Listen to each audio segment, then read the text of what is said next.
Morning. Good morning, everyone. Okay, we're just about to start another share this morning. Thank you for joining me.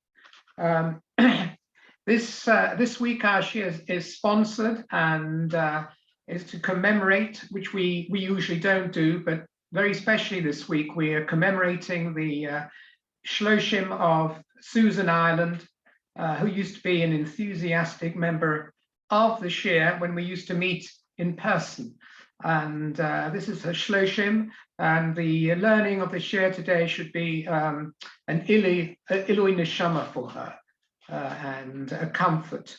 And we thank her family Wolf for making a special contribution to the shul in her memory and in commemoration of the Shloshim. Thank you, family Wolf.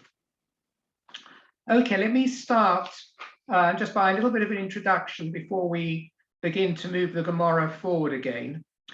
The last few weeks we've been looking at the mitzvah of Arava, which is not a mitzvah that we have quite in the same form as originally was celebrated at the time of the Beis HaMikdash.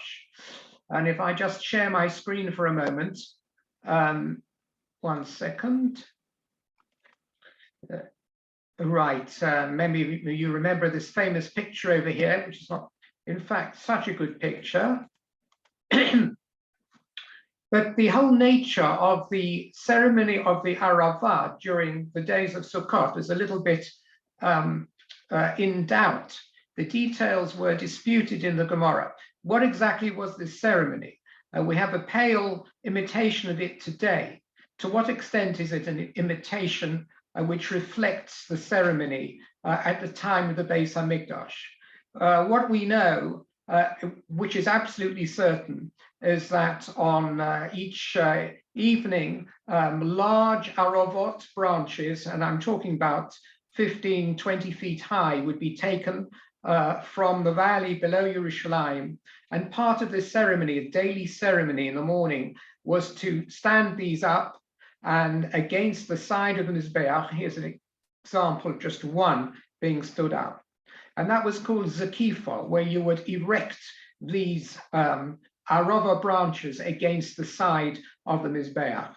That part is certainly agreed, but there is a question as to whether there was another element as well, which was called Natila, taking the Arava and essentially making a hakafa of the Mizbeach with those hakafot. Was that done in addition? And was that done before the Arava was then erected against the side of the Mizbeach? Was it done afterwards?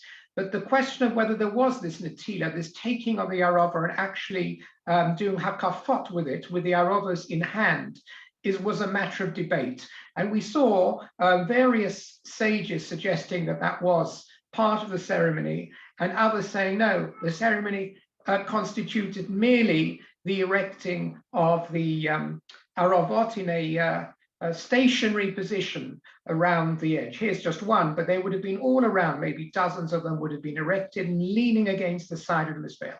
To what extent was that the full ritual? Was there also a taking and a hakafa?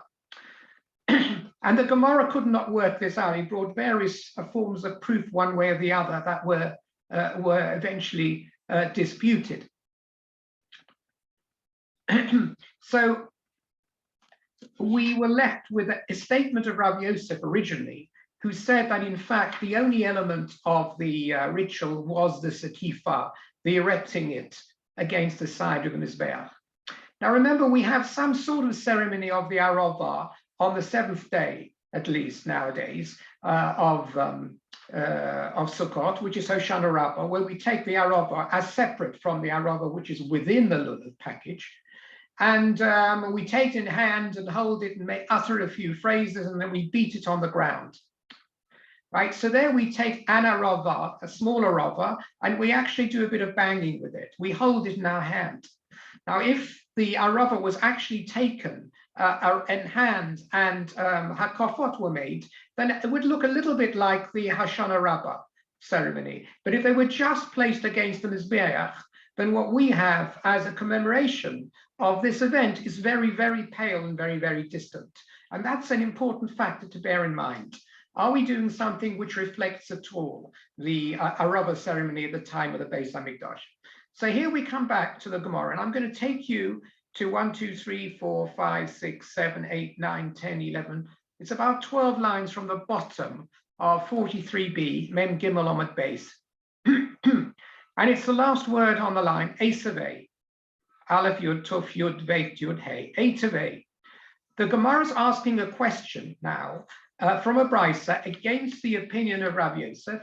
Rav Yosef was the one who held, and this was a machlokes, that the whole ceremony was simply the erecting of these aravot against the side of the Mizbeach, and nothing more. They were not taken in the hand, and they were not taken on a circle of the Mizbeach. There was no hakafah, they were merely erected there. So the Gemara asked a question against this opinion from the following brisa, which should be authoritative if we can understand it. And we did this brisa. We're just going to do it again because it takes us into the Inyan. The brisa says this: Lulav docher es hashabbos b'tchiloso, va'arava b'sofo. It's a general statement that taking a luv and esrik at the time of the Beis Hamikdash was docher the Shabbos on day one. That is, that if Shabbos fell on the first day of Sukkot, at the time of the Beis Hamikdash, they would take lulav and esrik. Unlike us today, we don't take lulav and esrik at all even if the first day falls on a Shabbos. But they did in the Beis Hamikdash, and Arava b'sofo, this ceremony of the Arava, and of course we don't know what the ceremony really was. That's what we are discussing. This ceremony, the Arava, would push away Shabbos on the seventh day, not the first day, but the seventh day. The Gemara asks why 7 and why 1 earlier on, but let's not go back to that particular issue. But if the seventh day, Hoshana Rabbah, was Shabbos, then the Hoshana ceremony, whatever it was, the Arava ceremony, was carried out even then. If Shabbos was any other day, it wasn't. It was omitted on the day of Shabbos during Chol HaMoed. But if Shabbos was the last day, then on that last day, they would take it even if it wasn't Shabbos and go through the normal Arava ceremony. Now the Mishnah goes on to say, Pamal achas chal shavi shel Arava liyos b'Shabbos. It once happened at the time of the Beis Hamikdash that the seventh day of Sukkot, Hoshana Rabbah, fell on a Shabbos. The Hevi Morbios shel Arava merev Shabbos ve'nichum ba'azara. And the agents of the Beis Hamikdash wanted these long Arava branches to be available for the Shabbos morning, because it was going to be taken since it was the seventh day. So they brought it from Erev Shabbos. They had to take it up from the valley of Motza on Erev Shabbos on the Friday afternoon, and they placed them in readiness on the floor of the Azara in order that they would be available the Shabbos morning for the ceremony of Arava. Then the Brisa continues, V'hikiru b'hen by Susin. But at that time, they were by Tusin. We mentioned this group of individuals, one of the groups like the Tzedukim that were opposed to anything that wasn't Mufurash in the Torah. They didn't believe that any mitzvah that wasn't directly described in the Torah had any validity. And the Baitusin saw that the Aravot were being brought in to the Beis Hamikdash, and they scoffed at the Arava ceremony, and they decided to ambush the ceremony because they didn't believe that the ceremony should be done on a Shabbat. Why? Because they were from in a different way. They believed only in Torah Shabbal Peh. And therefore, since the next day, or that day was already in the evening, was Shabbat, they didn't want Shabbat to be in any way marred by taking a ceremony of Arava in which they had no faith at all, whereas the Chazal believed it had standing as a halacha l'Moshe Sinai. The Baitusim didn't, and so therefore, to save, in their minds, the Shabbos from being violated, they decided they would ambush that ceremony. What did they do?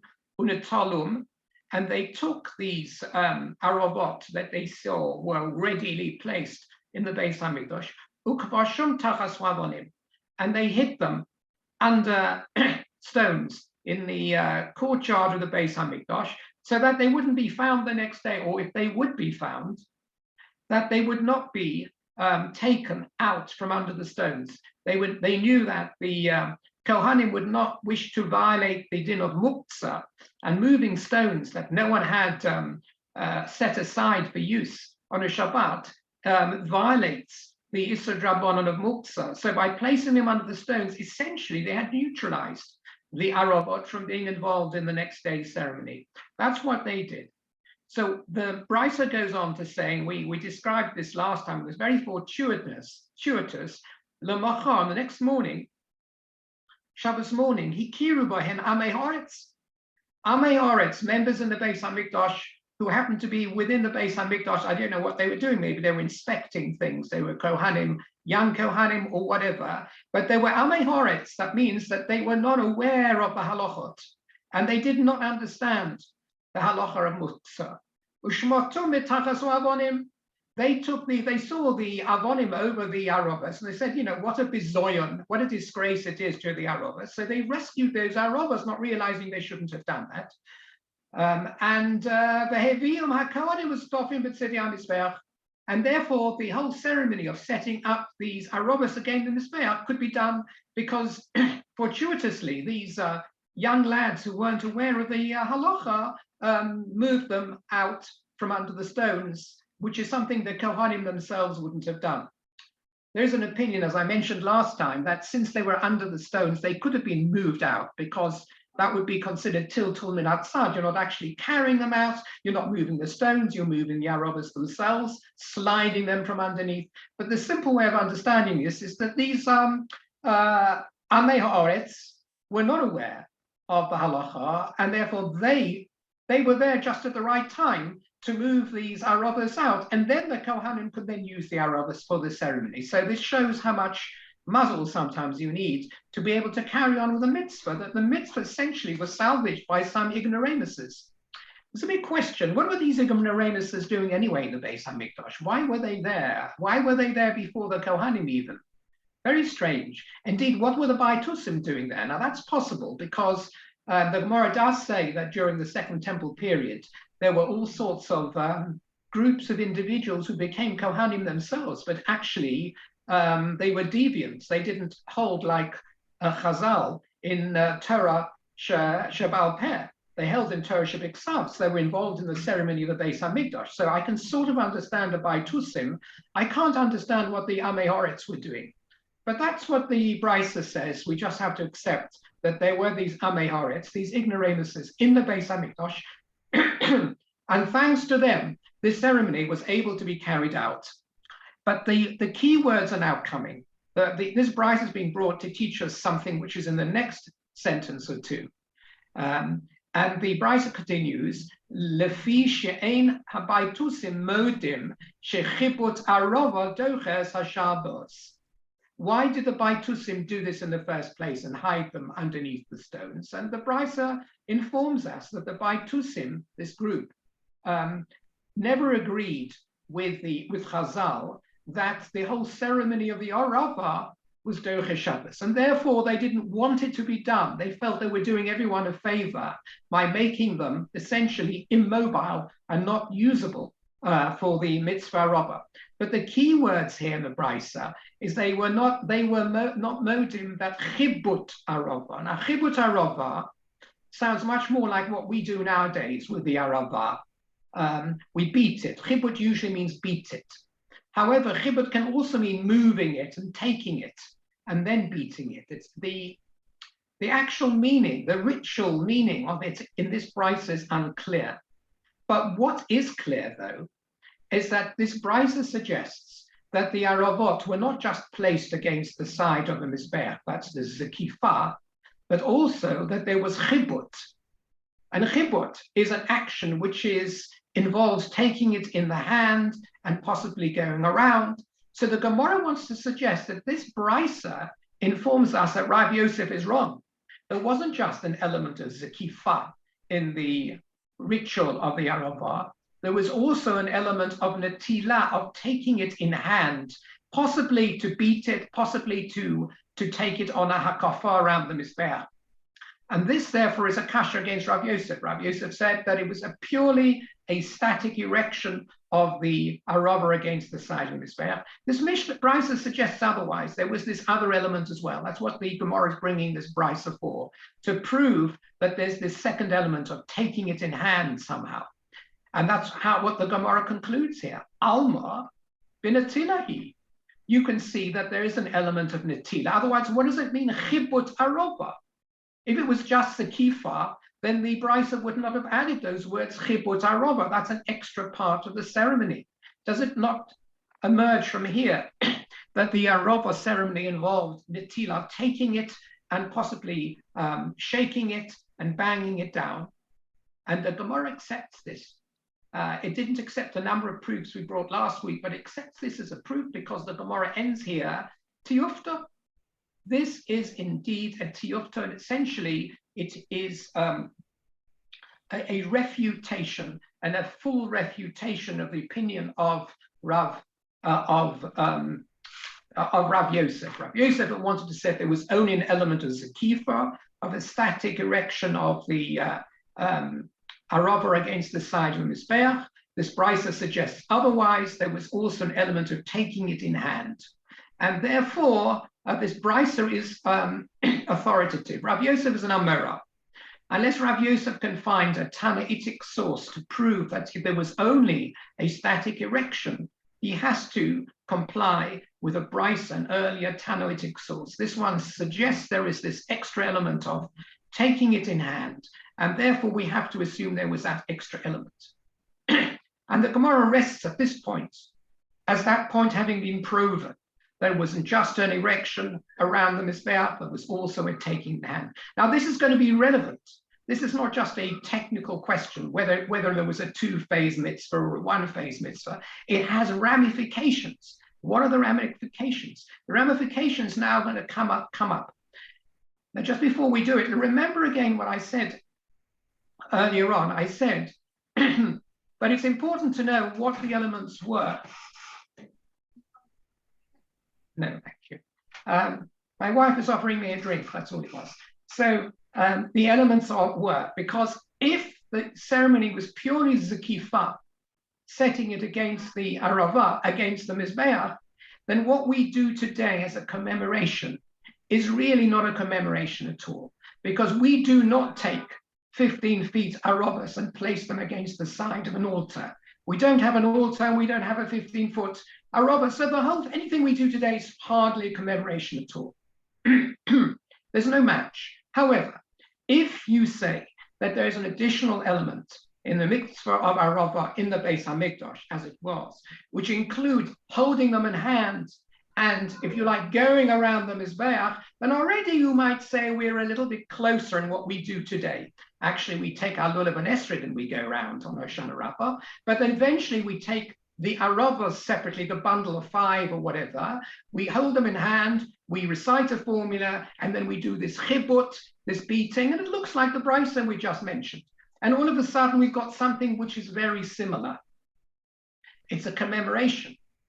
And it's important to know, are we doing something today which is a commemoration or something completely different? And the Gemara has a particular reason to ask this question, because the Gemara now goes back to a question asked earlier on. And we have done this Gemara over a period of hours now, you recognize the language. Can I ask? Yes. That ceremony, isn't it heralding? I mean, the beating and so on. We're heralding the Mashiach coming. Isn't that what? I mean, what is the ceremony? Why are we, when we beat the aravas, come avasa bavasa omer? You're asking about the beating. That's already later on. That I don't think it's. What is it for? I think there's a Kabbalistic reason for the beating, and that isn't even being brought in the Gemara here at all. You're asking a question outside the parameters of this particular Gemara. The Gemara doesn't give you any reason. That's much later on. This is the way we do it, and we do 5 times or 7 times or 3 times, and 5 aravas or 3 aravas strung together. Those are details in the taking the arava. The pure element which we say is tied up with the original Arava ceremony in the Beis Hamikdash, merely the fact that we take this in hand and say something. It does use the word chibut over here, which suggests beating. And the Gemara does say eventually that this whole thing with the Arava, it's not in the Chumash at all. It's a halacha l'Moshe Sinai. There's a machlokes on this. In which case, you could say what we do on Hoshana Rabbah is a commemoration of a halacha l'Moshe Sinai. Why we actually beat it, what do we mean when we say Kol Mavasa Mavasa Va'oma, which, as you say, suggests as though we're proclaiming the coming Mashiach. All that isn't in the Gemara at all. Okay, we need something else to describe the minhag that we have today, the details of the minhag. But the Gemara's question is this now: the Ela Nitchu. The Gemara had said that if the commemoration that we do today in our Arava ceremony, even though it looks a little bit different, if it is based indeed on what was done in the Beis Hamikdash, and according to this last opinion in the Brisa, it does seem to have some relationship. It isn't purely erecting the Arava; it's also holding the Arava in hand and taking it in a circuit, and that's not so different to what we do today. If that is the case, the Gemara says ve'elo nitchu in Eretz Yisrael today. Why isn't it done on a Shabbos? Now, first of all, how do you know it isn't done on a Shabbos? In fact, Hoshana Rabbah doesn't fall on a Shabbos nowadays, so it's irrelevant to us. But in theory, on the observational basis of the moon, when it says today here, it means at the time of after Churban Habayis, but not today in Eretz Yisrael, 1,500 years ago. Why was it not done if that seventh day fell on a Shabbos? If you say that commemoration is in fact so pale and so different from the original Arava ceremony in the Beis Hamikdash, this is the key, but it's almost not a commemoration of it at all, then you can understand why it's not done if the seventh day falls on Shabbos, because we're very careful not to do certain things holding plants on Shabbos. And if it was almost no commemoration of the real Beis Hamikdash event, then we would certainly desist from doing it on Shabbos. But now you want to say that in fact it does reflect and resemble the ceremony in the Beis Hamikdash, then it's Zeichel HaMikdash, just like the way we take Lulav today, even not on the first day, when it's really only Midrabanan, we say Zeichel HaMikdash. Rabbi Yochanan ben Zakkai instituted it. Why don't we in Eretz Yisrael today, 1,800 years ago, take the Arava and do whatever we do in our commemorative event, because it commemorates something which was halacha l'Moshe Sinai, and therefore it is important enough, because of that, to be Doche Shabbos. Now in Chutz La'aretz, the Gemara is not asking about Chutz La'aretz, because remember, in Chutz La'aretz you had another element which makes it impossible to take it on a Shabbos on the seventh day. Remember we said Tzveika D'Yoma. They didn't really know what the seventh day was. The seventh day could be the sixth day, so you don't really know what the seventh day is. It's only when the seventh day falls on a Shabbos that there is where you can actually take the Arava. However, if you're on Chutz La'aretz and you're working on Tzveika D'Yoma, the smoke signals haven't reached you yet, and you had 2 days of Rosh Chodesh at the beginning of the month, and you don't know which is really the seventh day, it's not surprising that if Hoshana Rabbah falls on the seventh day, you don't take, because maybe it's only the sixth day. However, in Eretz Yisrael, the Gemara is saying where we know when it's Rosh Chodesh, because you're in the environs of the Beis Hamikdash. Even when they took witnesses, you knew which day was Rosh Chodesh. You knew the seventh day was the seventh day. If it falls on the Shabbos, and the ceremony is indeed a true reflection of the ceremony of the Beis Hamikdash, it should also be Doche Shabbos. And the Gemara says it isn't. The Gemara says it isn't. In other words, although this is Talmud Bavli, remember, this is Talmud Bavli. So here we are, this is a statement by the scholars living in Bodh, and they're saying, why don't our brethren today, 1,000 miles away in Eretz Yisrael, commemorate the ceremony of Hoshana Rabbah if it falls on Shabbos? They should, not us, because for us, we don't actually know which is the seventh day. They do know it. Why is it that we are aware that they don't take the Arava on Shabbos? That's the question the Gemara says. Let Shabbos be pushed aside, so to speak. Let us take the Arava in Eretz Yisrael on the seventh day, even if it falls on Shabbos. Why is it that we don't? So the Gemara comes up with an answer now, which is quite extraordinary. The Gemara could have come up with any other answer. We're trying to be careful, we're not sure, whatever it is. No, the Gemara comes up with a revolutionary answer. Says the Gemara, Kiven de anan lo dechinan. This is, if you like, the answer in the base of Medrash that was proposed for this particular question. Why in Eretz Yisrael do they not take the Arava on the 7th day if it falls on Shabbos? You know why? Kiven de anan lo dechinan. Since we in Bavel, or that means in outside Eretz Yisrael, we don't take it if it falls on a Shabbos. In Hunami lo dochi, therefore they also don't take it. What kind of answer is this? Because in Bavel we don't take it. Why don't we take it? Because we're not so sure which is the 7th day. It's not surprising we don't take it. But because we don't take it, because of bonds of sympathy between Eretz Yisrael and Bavel, they say we're not going to take it either. It's lovely, isn't it? We're all going to suffer together. It's a very strange answer because that's not what you expect of a technical halachic answer. Because we're suffering in Bavel because our calendar isn't properly fixed. Their calendar is fixed. They know which is the 7th day and it falls on Shabbos. They ought to take it as a Zeichel Mikdash, but they feel sorry for us. They don't want to take, that's what the answer is over here. They don't want to take it on a Shabbos because if they took it on a Shabbos, they would feel for their brethren in Bavel who would like to do the same, but they can't. That's the answer given by the Gemara, not one you'd actually expect. Now, when you look at Rashi, etc., you see what the reasoning behind it is. It's a bit more halachic than what I've said. It isn't just bonds of love, affection, sentimentality, and emotion that, you know, which ties Eretz Yisrael Chutzra. It's actually a little bit more technical. Rashi explains that this is based upon a famous halacha of lo sisgodedu, no sasu agudas, which is a halacha that states that one should not be factional in Judaism. I mean, you can laugh all day about this because we're just about as factional a religion as any other under the sun. But this is a halacha, lo sisgodedu. Where does this come from first? Let's have a look at this halacha. I'll share my screen with you. And you'll see that it is used as the origin of trying to ensure there is as much uniformity and conformity to a single line of tradition as possible.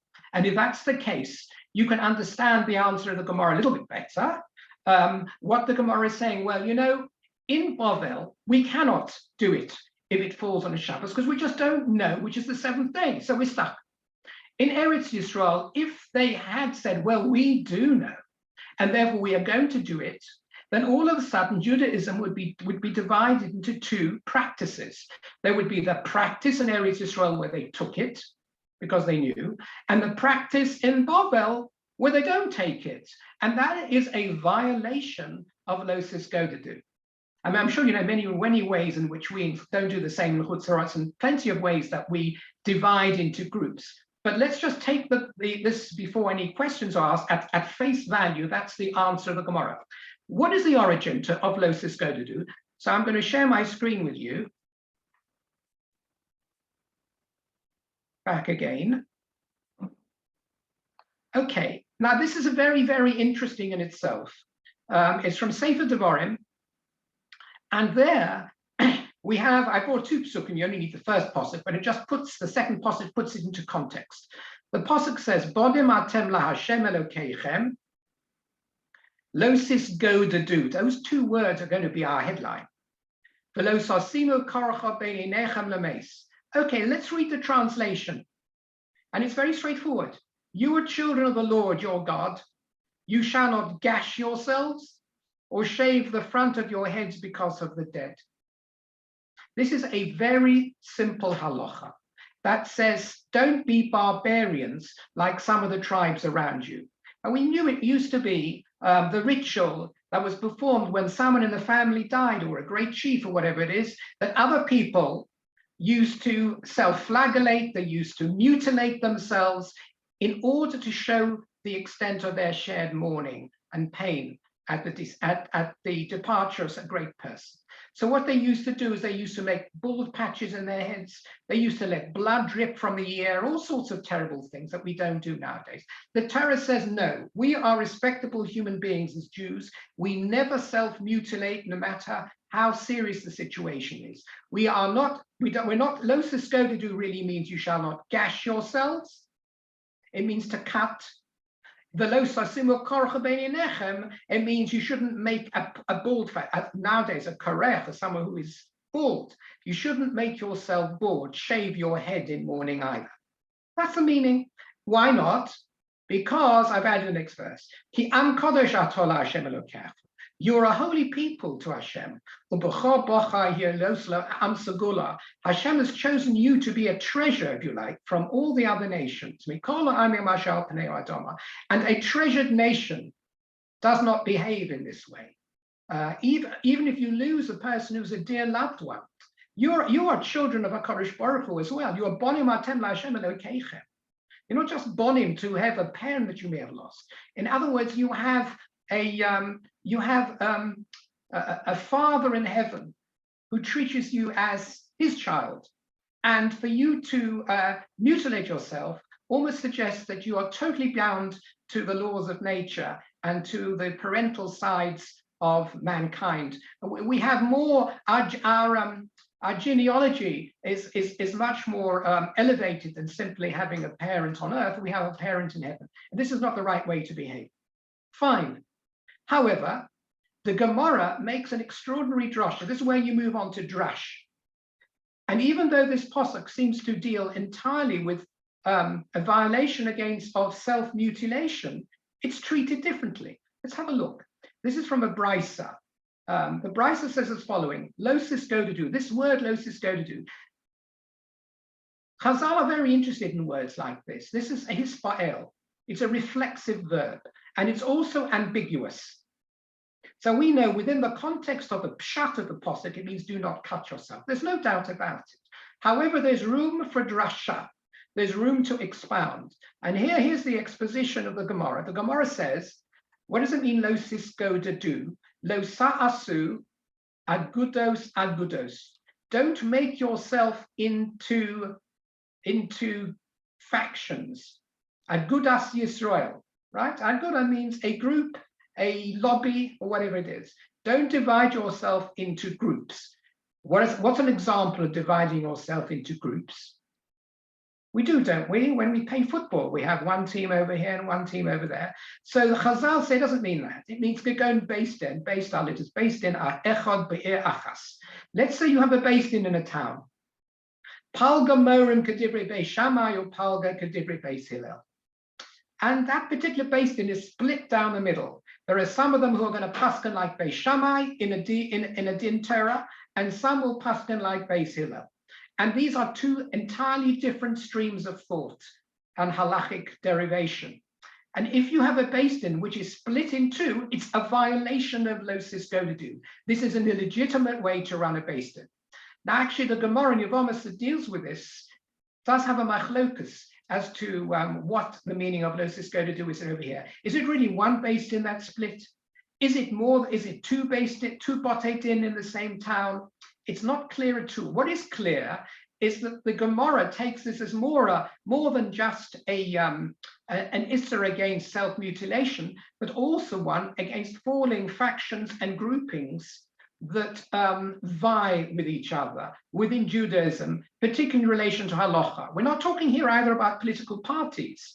You know, this is not saying don't have a left-wing group and a right-wing group, etc. It's referring here to the way you learn Torah and the way you judge cases. Here's the Rambam.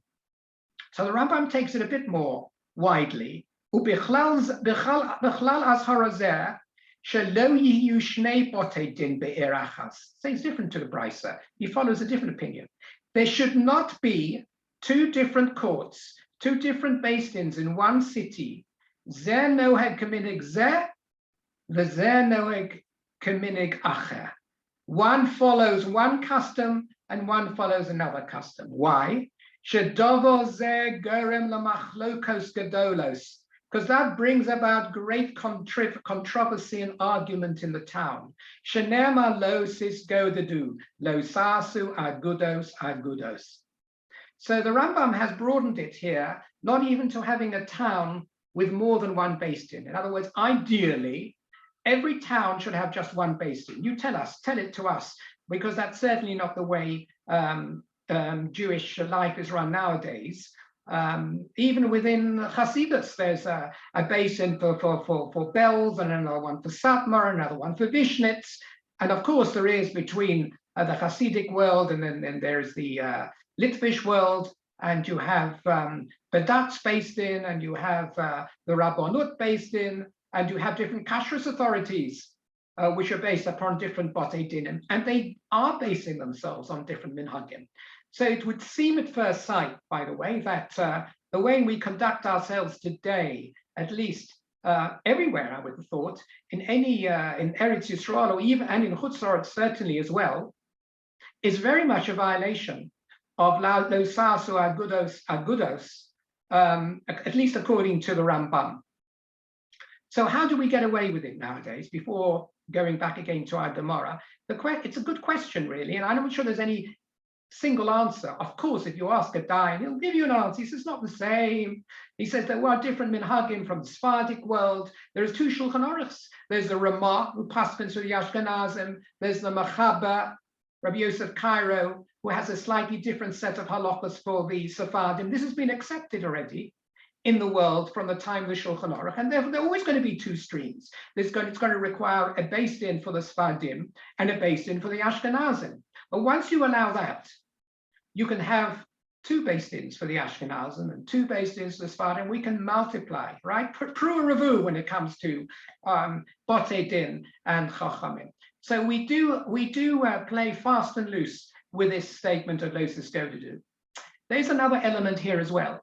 But we're living in a world where there are very much more mingling of groups than there ever used to be. At the time of the Gemara, every place, every town used to be fairly uniform, right? There wasn't much mobility.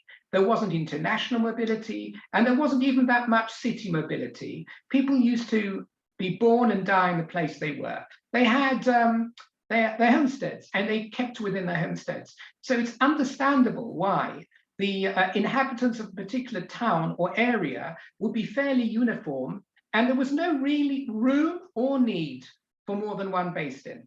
But nowadays, where in any metropolitan city, people are drawn to it, me'avad kanfos oretz. No, in no city in Israel, anywhere, even in Chutz La'aretz, can you say that you have a single community? You have those who came from Germany, and those who came from Russia, and those who came from Poland, and those who came from Hungary, etc. And they've come from different places with different minhagim, and they have to somehow keep themselves as an identical group, keep some sense of identity. So essentially, we make an excuse for ourselves that we're not the way we were, and therefore we have to interpret Lo Sasu Agudos very narrowly, and probably in the way of the Brisa, not the Rambam, which suggests simply that within one based in, there should only be one line. There should not be a possibility of one Dayan taking a particular line. I'm not talking about a matter where it requires personal judgment, but a particular formal line of halacha in one direction, whereas someone else on that same basin takes a different line. That would certainly be a violation of Lo Sistodedu. Okay, after that introduction to Lo Sistodedu, which is a very interesting topic in itself, and just before I leave it, I just wanted to show you again, look at the contrast between Pshat and Drash over here. It's so important when you see Gemara to get used to it. You have the posuk that is dealing with not mutilating oneself after the death of a loved one. The Gemara then uses that posuk to teach us a law about how you shouldn't have splits within a beis din. How far apart is the Drash about the beis din from the Pshat, which is about self-mutilation? How can you do such a thing? Where do the Chazal have the license to use a posuk about self-mutilation to teach you a law about avoiding factionality? And the answer is, this is precisely within the remit of Chazal. That is the meaning of drash, and we say this, emphasize the meaning. Drash means, look at a verse, look at the words, you can take statements completely out of context. And this is not in any way a violation of the rules of drash. And that's what we've done over here. We've taken it out of context to mean not to make factions, And it's not a violation of the rules of drash. The pshat stands on itself, by itself, and the drash stands by itself. The only situation where maybe it would be difficult to do this is, in fact, if your drash was a contradiction to the pshat, but it isn't here. The pshat refers to self-mutilation after death, and the drash is about something completely different. They're miles apart, two planets, and essentially you can use Chumash in this way, and you can make a drash which is so different from the context of a pshat. So let's go back again. We were looking at this answer the Gemara gave. The Gemara suggested that, in Eretz Yisrael, they should really take the Arava on the seventh day, even if it's a Shabbat, because it is a true commemoration of the original ceremony in the Beis Hamikdash, and they know which is the seventh day. So there's no reason why in Eretz Yisrael, says the Gemara at its time, they should not take it. Why do they not take it? Because we in Bavel, says the Gemara, don't take it. And we can't take it for good reasons, technical reasons. We don't really know which is the seventh day, so we can't take risks. So therefore, we don't take it if the seventh day in our calendar counting falls on Shabbat. And because we don't take it, in Eretz Yisrael, they decided they wouldn't take it either, because if they had decided to take it, based upon the fact they know which is the seventh day, and we are not taking it, it's like dividing the Torah up into two groups. Lo sa'asu, agudos, agudos. There will be one agudah, so to speak, in Eretz Yisrael. There'll be one bunch of people taking it on the Shabbos. There'll be another agudah and chutzrans, another bunch of people outside Eretz Yisrael and in Bavel, and they will not be taking it. And that would be a violation of lo sa'asu, agudos, agudos. Now, I try to convince you that's what the meaning of the Gemara is, but it's very problematic. Because when we learnt, just at the moment, we looked at it in detail, lo sa'asu, agudos, agudos, where does it talk about not being able to have a rule for one country and another rule for another country? That's not the way we learned it at all. We, at the very worst, you could say within one town, you shouldn't have two Botei Din. Or maybe you shouldn't have one Beis Din split down the middle, ruling in different directions. But that's not the situation over here at all. If in Eretz Yisrael they took it, despite the fact in the Chutzras they didn't take it, that would not be a violation of lo sa'asu, agudos, agudos, because they're different countries. This apparent prohibition of lo sa'asu, agudos, agudos has nothing to do with the way different countries operate. We're looking at a small locality which is tearing itself apart in dispute. It doesn't seem to be a problem from the Pasuk to actually say in Eretz Yisrael they know which is the seventh day, let them take it. In Bavel they don't, let them not take it. Good reasons. It's not because they antagonize each other, and they're 1,000 miles apart, for goodness sake. What would have been the problem if they had acted differently in Eretz Yisrael from Chutzros? How can that be a violation of lo sa'asu, agudos, agudos? So the Mefarshim deal with this because the Gemara isn't dealing with this at all. It's Rashi who said it's because lo sa'asu, agudos, agudos that they decided not to take it in Eretz Yisrael. So the Mefarshim say, let's be honest, this is not really a risk of a violation of lo sa'asu, agudos, agudos. Don't take this explanation of Rashi literally, because that really only applies within one town. However, what he means to say is that for the based in Eretz Yisrael to recommend that it should be taken, and that it in their country, and that it shouldn't be taken in the Chutz La'aretz, there's a smell of lo. Sometimes we say, no, this is too close for comfort, even though it's not properly a violation. If they were to make a takana that things should be different in Eretz Yisrael than they are in Chutz La'aretz, it has a bad smell. It looks as though there are two Torahs. Now, it's not a direct violation of sa'asu, agudos. It's an extrapolation of those sa'asu, agudos, agudos. But it's bad enough that Chazal and Eretz Yisrael did not want this to happen. They didn't want a difference in practice between the two. Now, I mean, you will all say, well, we have a difference in practice today. Come on. In Eretz Yisrael, we have 1 day Yom Tov, and Chutzarans, we have 2 days Yom Tov. What happened? That's a direct violation of the concept that we just put forward over here. don't take the Arava on Shabbos and Chutz La'aretz, take it in Eretz Yisrael. We've got the same thing today, haven't we? 2 days Yom Tov in Eretz, in 1 day Yom Tov in Eretz Yisrael. We're out there with our hampers and driving around and in Chutz La'aretz, there's still a shul. Isn't that very similar to what we're saying we should avoid over here? So the answer is yes, it is. Again, don't take this Gemara as a model for everything that we see today. There is a difficulty in having 2 different forms of behavior. The idea of Sveika de Yoma is taken very seriously in Chutz La'aretz, that we treat it as if we don't know which is the right day, even though we nowadays, through an astronomical calendar, we do know. We treat it as if we don't know in Chutz La'aretz, and therefore we do have a different practice. But it also smells bad.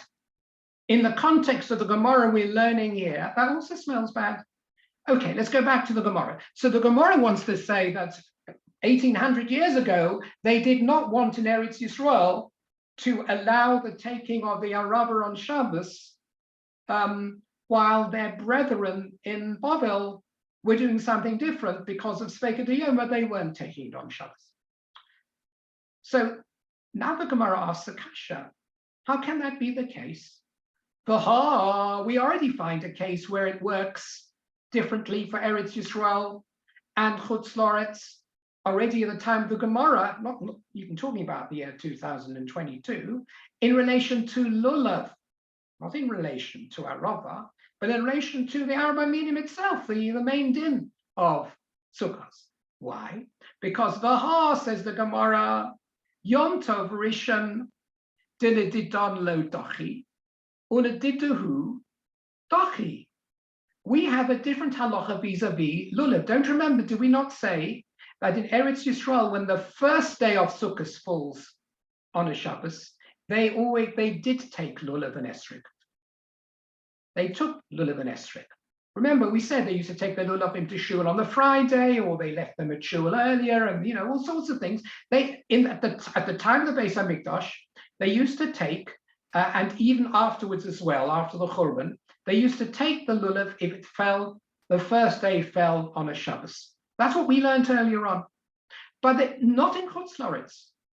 Not in Chutz La'aretz. In Bavel, they didn't take it. So here we've got we have a situation where it doesn't seem the rabbis were worried about lo sasu agudos. They allowed the taking of the lulav in Eretz Yisrael on the first day.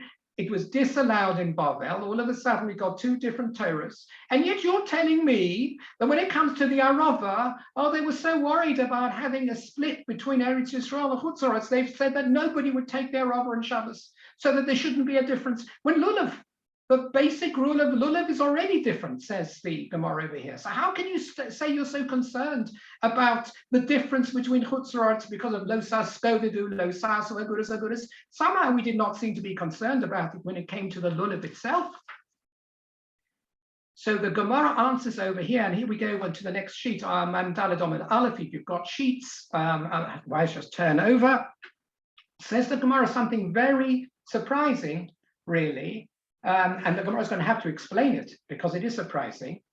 Ledidhu nami lo dochi. You know what?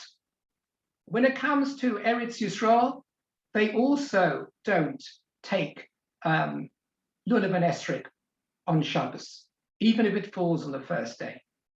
In fact, the last 3 months, I've been sort of saying at least once every year, that in Eretz Yisrael, they would take the Lulav on the first day if it fell on the Shabbos. After the Chorban HaBayis, we're talking about after Beis Hamikdash is destroyed, but nevertheless, in Eretz Yisrael, they would take it on the first day, not on the second day if it was a Shabbos or any other day, but if it was the first day, that was the most important day, it would be Doche Shabbos. You would even be able to take Lulav and Esrog if it falls on Shabbos. So Gemara now turns tail completely and reverses that and says, you know what, all wrong. In Eretz Yisrael, they don't take the Lulav and Esrog on the first day it falls on Shabbos. Why? In sympathy. Now all of a sudden, Lulav and Arava are all in sympathy with Chutz La'aretz. Since in Chutz La'aretz, we don't take it if the first day falls on Shabbos, and we don't nowadays either.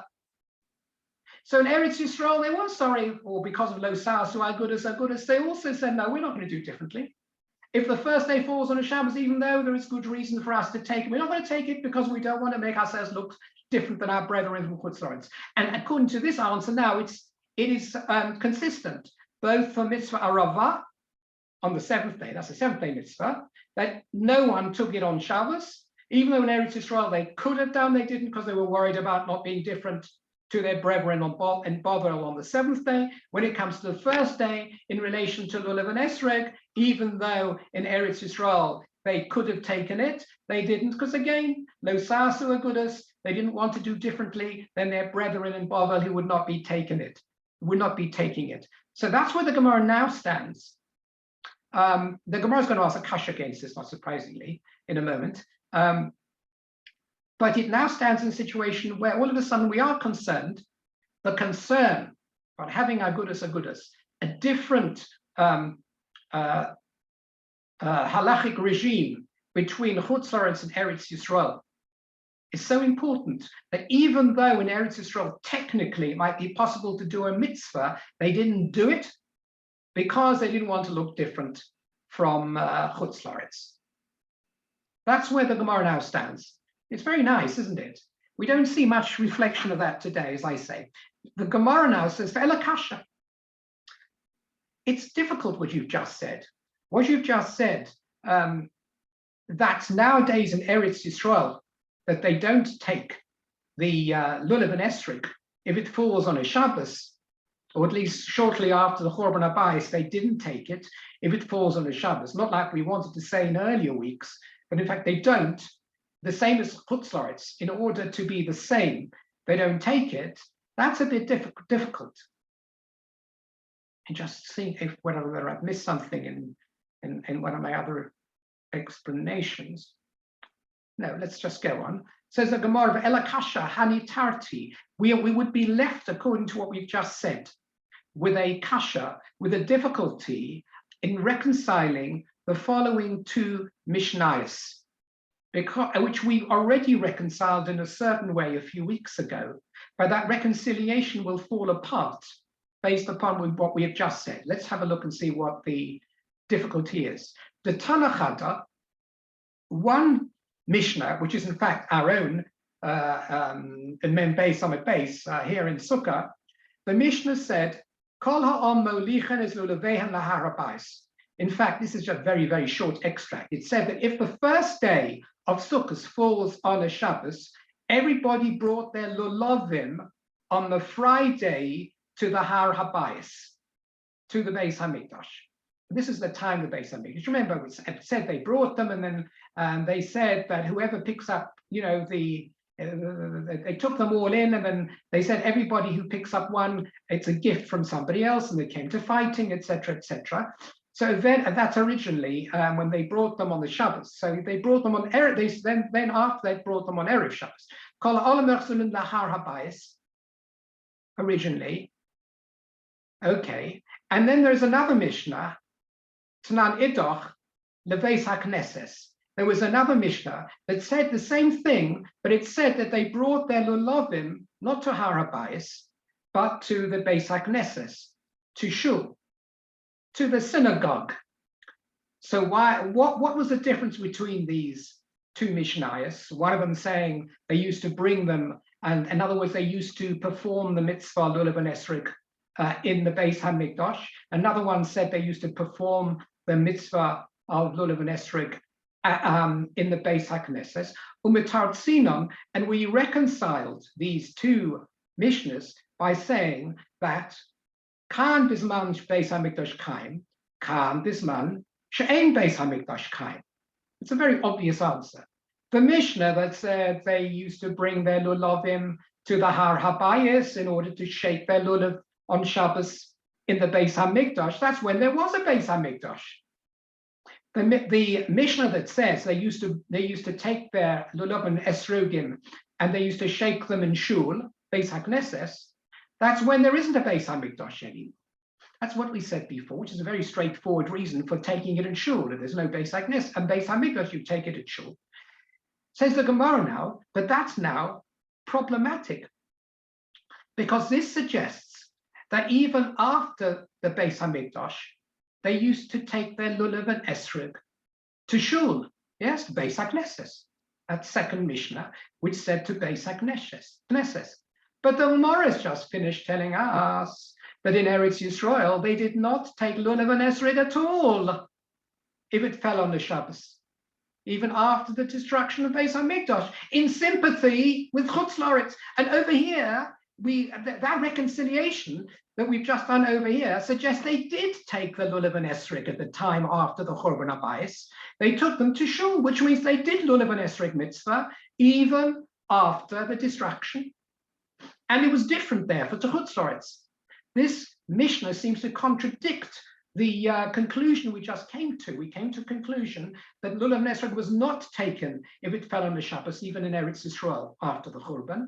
And yet this second Mishnah suggests it was taken. It was taken in shul, but it was taken. There was a mitzvah lulav and esrog even on Shabbos. So the Gemara answers, no, it's not a problem. Edi v'edi, you would have to reconcile it differently. The two Mishnahs now would not be reconciled on the basis that one was talking about when there was a Beis HaMikdash and one after the Beis HaMikdash was destroyed, which is the reconciliation we tried to give, why one was referring to the Har HaBayis and one to the Beis HaKnesses. No, let's change the reconciliation and say that the way in which you learn these two Mishnahs is the following. Idi v'idi bisman shebeis HaMikdash kayim. They were both talking about when the Beis HaMikdash existed. The second Mishnah also that said El Beis HaKnesses is not because there isn't a Beis HaMikdash anymore. There is. That second Mishnah was also talking about at the time of the Beis HaMikdash. However, it's not a difference in time. It's a difference in geography. Lo kasha, it still remains not a difficulty between these two Mishnahs. Kan b'Mikdash, kan b'Gvulin. The difference is that when it was taken to the Beis HaMikdash, it's another possible, reasonable reconciliation. The Mishnah that said that it was taken to the Har HaBayis, that's when people were doing their mitzvah of lulav and esrog on the Har HaBayis and the Beis HaMikdash. The Mishnah that talks about taking it to the Beis HaKnesses, that's b'Gvulin. That means outside the Beis HaMikdash. I mean, if you're in Kiryat Shemona, you're going to go to your local shul, aren't you? You're not going to go to the Beis HaMikdash to shake your lulav and esrog. You're going to go to your local shul. A lot of people are. So both those Mishnahs are talking about the time of the Beis HaMikdash, but one Mishnah is merely giving you the history of what happened if you were in Yerushalayim and you wanted to do your shaking in the Beis HaMikdash. And the other one is if you're nowhere near the Beis HaMikdash and you want to do it outside. That's the only difference. But they're both talking about the time of the Beis HaMikdash, which will mean that the lulav and esrog ceremony was only carried out on Shabbos at the time of the Beis HaMikdash. Neither of these Mishnahs is talking about post-Beis HaMikdash. However, post-Beis HaMikdash, even in Eretz Yisrael, it's not taken at all on Shabbos. That's how the Gemara has now defended the position that in Eretz Yisrael on the first day, even if it's a Shabbos, it's not taken. It's not taken on the first day that it's a Shabbos. Only the time of the Beis HaMikdash, but after the Beis HaMikdash was not taken. And that's the same as Chutz La'aretz.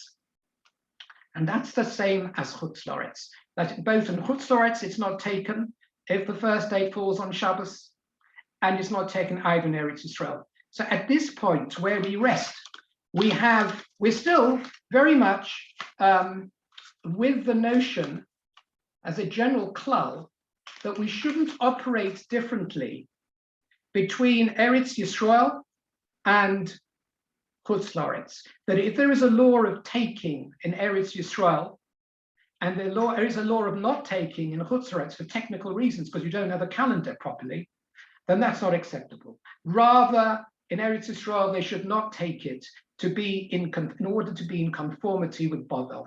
And we found that that is true at this point, both for the Arava and the Lulav and Esrog.